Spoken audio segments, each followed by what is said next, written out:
Виртуальный мир внезапно замер. Обычно теплая и игривая атмосфера в комнате для трансляции Уиверс внезапно сменилась напряженной тишиной. Перед экраном миллионы глаз смотрели с недоверием, впитывая каждое слово, произнесенное златоволосым мужчиной. Лицо Тэхёна, всегда известного своей очаровательной, квадратной улыбкой, теперь выглядело напряженным и серьезным, словно бремя, которое он держал в себе месяцами, наконец выплеснулось на весь мир. «Это не шутка», – прошептала фанатка в Сеуле, прикрывая рот дрожащей рукой. В Токио другая Яремуай уронила телефон, разбив экран, но даже не заметила. В Нью-Йорке рев машин затих в сознании девушки, завороженно смотрящей на экран своего телефона. Простая фраза, но она могла в одно мгновение изменить пульс миллионов сердец. Тэхён глубоко вздохнул. Его пальцы крепко сжимали телефон перед собой, словно черпая силы в холодном предмете. Он смотрел прямо в объектив камеры, преодолевая расстояние и время, заставляя каждого зрителя чувствовать, будто Тэхён обращается только к ним. «Я знаю, что это многих шокирует», — сказал он, голос его дрожал, несмотря на все его попытки сдержаться. «Но я должен это сказать». Рядом с ним сидел Чингук, слегка сгорбившись. Человек в черном почти не двигался.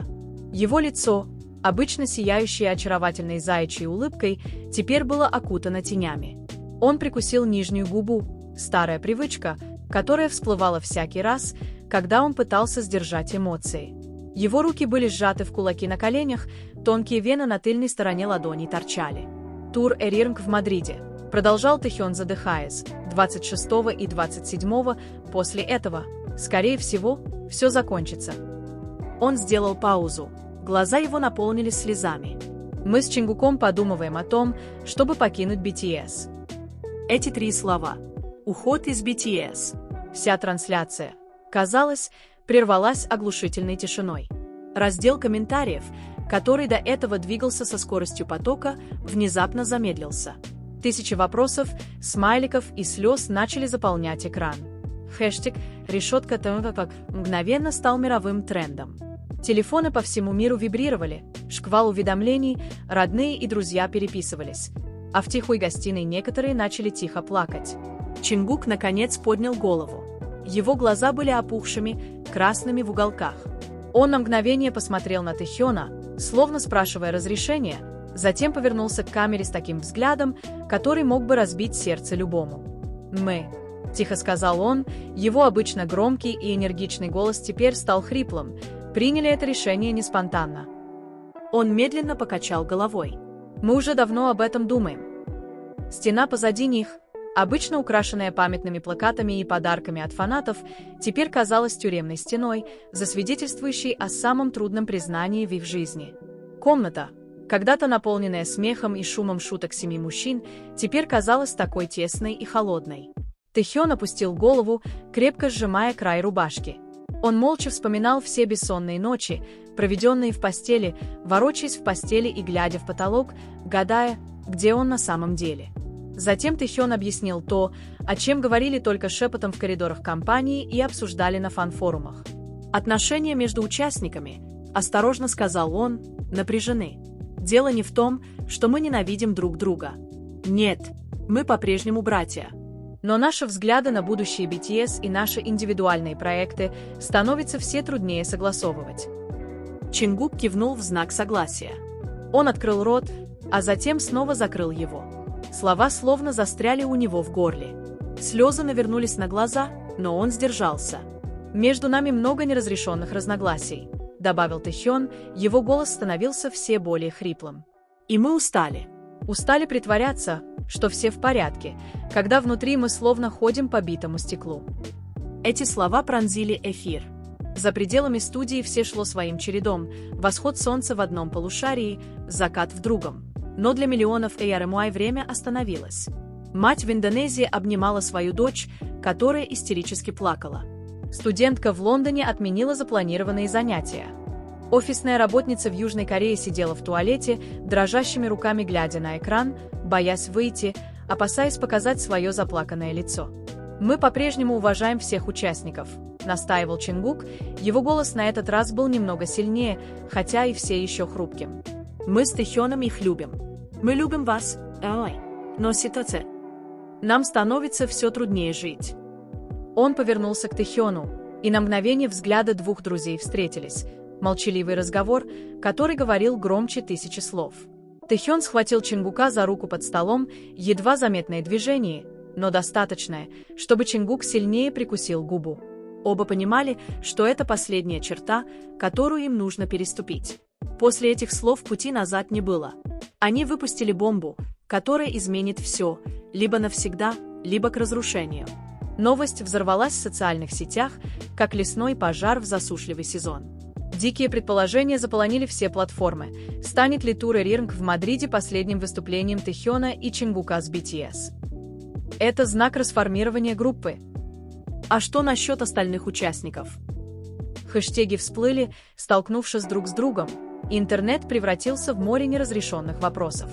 Ближе к концу трансляции Тэхён договорился о чем-то. Не об извинениях, а о мольбе, идущей из глубины сердца. «Что бы ни случилось после окончания тура», — сказал он почти шепотом, «я надеюсь, что фанаты продолжат поддерживать всех участников BTS. Всех без исключения». Чингук снова кивнул, на этот раз твердо. «Мы не хотим никакой ненависти ни к кому», — добавил он, глядя в камеру покрасневшими глазами и с покрасневшим носом. «Каким бы ни было наше решение, оно является результатом долгих раздумий. Месяцев, даже лет. И мы хотим, чтобы все это уважали, даже если это больно». Трансляция закончилась внезапным погасанием экрана. Не было ни нежных прощаний, ни обычных взмахов руками. Просто черный экран, отражающий лица фанатов со всего мира, растерянных, шокированных и убитых горем.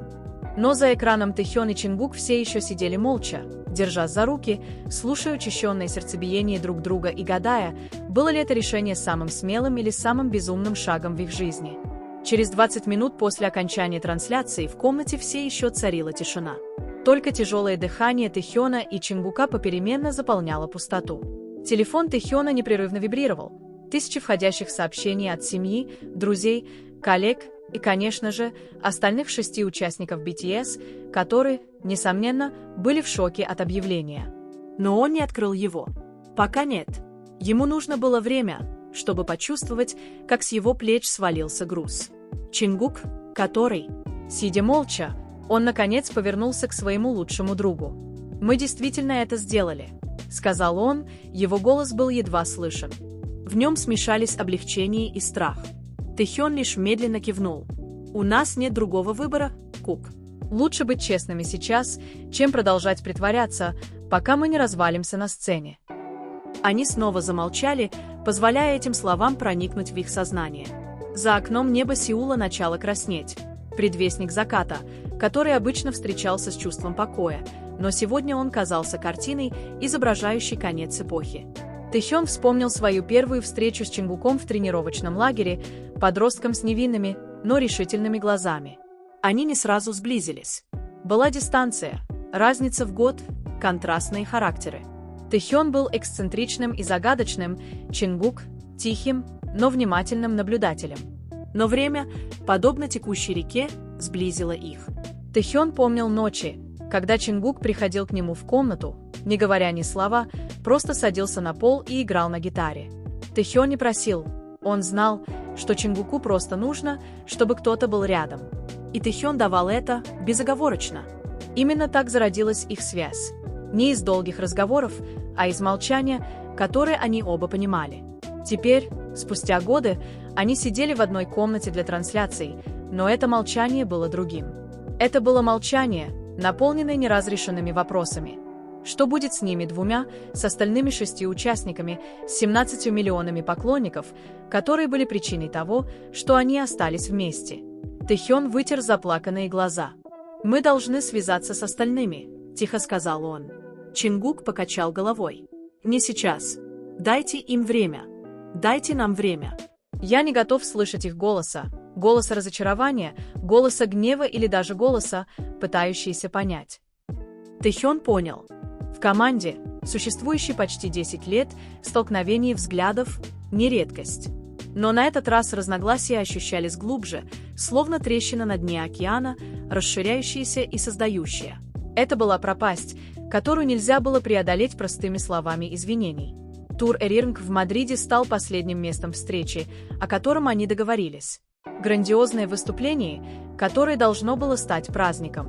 Но за сверкающей сценой, за ликованием десятков тысяч фанатов, скандирующих их имена, Тэхён и Чингук поняли, что больше не могут притворяться счастливыми. Их тела были измотаны, души опустошены, а сердце спрашивали, для кого они на самом деле поют. За последние несколько месяцев напряжение между участниками становилось все более очевидным.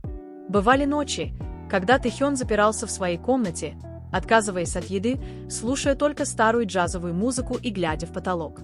Бывали дни, когда Чингук допоздна репетировал в танцевальной студии, выжимая все силы, чтобы вырваться из все более неловкого молчания в общежитии. Они посмотрели друг на друга, Тэхён и Чингук, и без единого слова поняли, что оказались в одной лодке посреди бури, которая не утихала. Они решили пойти вместе. Не потому, что не любили BTS, а потому, что любили их слишком сильно, чтобы выносить их страдания. Бывали моменты, когда Тэхён плакал в объятиях Чингука, сожалея обо всех разногласиях, которые он не мог разрешить. Бывали моменты, когда Чингук злился на себя, задаваясь вопросом, не эгоистичен ли он, желая осуществить свои другие мечты. Но в конце концов они поняли, что настоящая любовь не всегда означает держаться за что-то. Иногда настоящая любовь означает отпустить, чтобы другой мог расти. Их признание в Weverse стало кульминацией всех этих страданий. Тэхён не говорил это легкомысленно.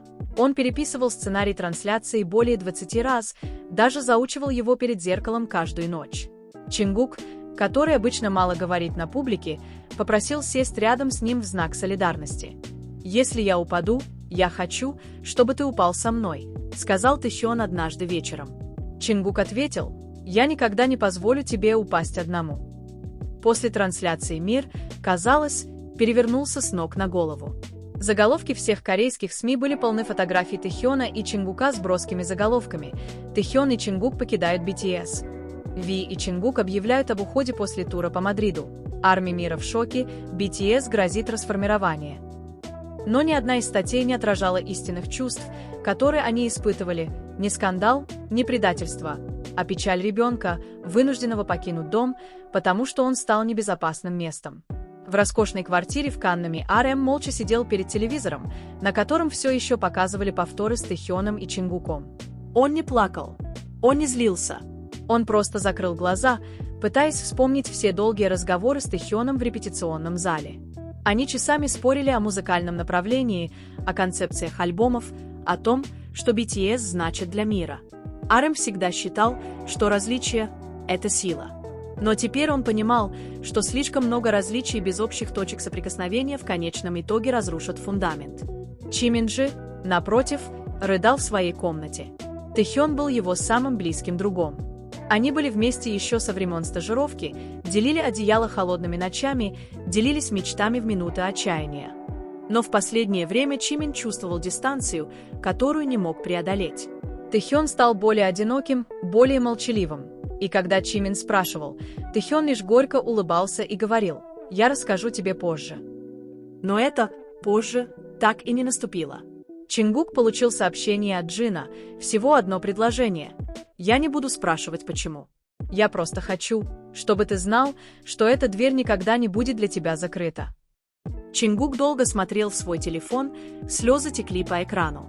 Джин, старший Хён, всегда был для них всех защитником. Его простые слова были словно теплые объятия посреди бури. Чингук ответил: «Спасибо, Хон. Я люблю тебя». Тем временем Шуга заперся в своей студии. Он снова и снова пересматривал запись трансляции Weverse, наблюдая за каждым выражением лица Тэхёна и Чингука. Как продюсер, Шуга знал, что такие решения не принимаются за один день. Это долгий процесс, внутренняя борьба и, возможно, вздохнул Шуга, он был частью проблемы. Он был так сосредоточен на музыке, слишком занят созданием идеальных песен, что забыл позаботиться о сердцах своих младших участников. Джей Хоуп и Ви, у этих двоих были уникальные отношения. Ви часто шутит, что Джей Хоуп – это луч солнца в дождь. Но в той трансляции Джей Хоуп не смог найти слов утешения. Он просто сидел в гостиной, сжимая в руках старую полароидную фотографию, на которой были изображены Тэхён, Чингук и он сам, от души смеясь за кулисами их первого мирового турне. Их лица были полны надежды. И теперь эта надежда казалась такой хрупкой. На другом конце света, в Мадриде, местные фанаты начали собираться вокруг места проведения тура Эрирнг. Они несли плакаты, свечи и транспаранты с надписью «Мы поддерживаем Тэхёна и Чингука, чтобы они не решили». Некоторые плакали, другие молились, а третьи просто сидели молча, сжимая в руках фотокарточки BTS. В толпе маленькая девочка по имени София крепко держала маму за руку и спрашивала: «Они навсегда уйдут, мама?» Она не могла ответить. В теперь уже пустой комнате для трансляции Тэхён встал и подошел к окну. Он смотрел на темнеющее небо Сеула, усеянное звездами, скрытыми световым загрязнением. «Кук», — тихо позвал он, — «помнишь ночь нашего дебюта?» Чингук слабо улыбнулся. «Конечно. Мы все плакали за кулисами, потому что очень нервничали. А ты держал меня за руку, говоря, что все будет хорошо». Тэхён улыбнулся, но это была улыбка с оттенком грусти. «Сейчас я держу тебя за руку, и я не знаю, все ли будет хорошо с тобой».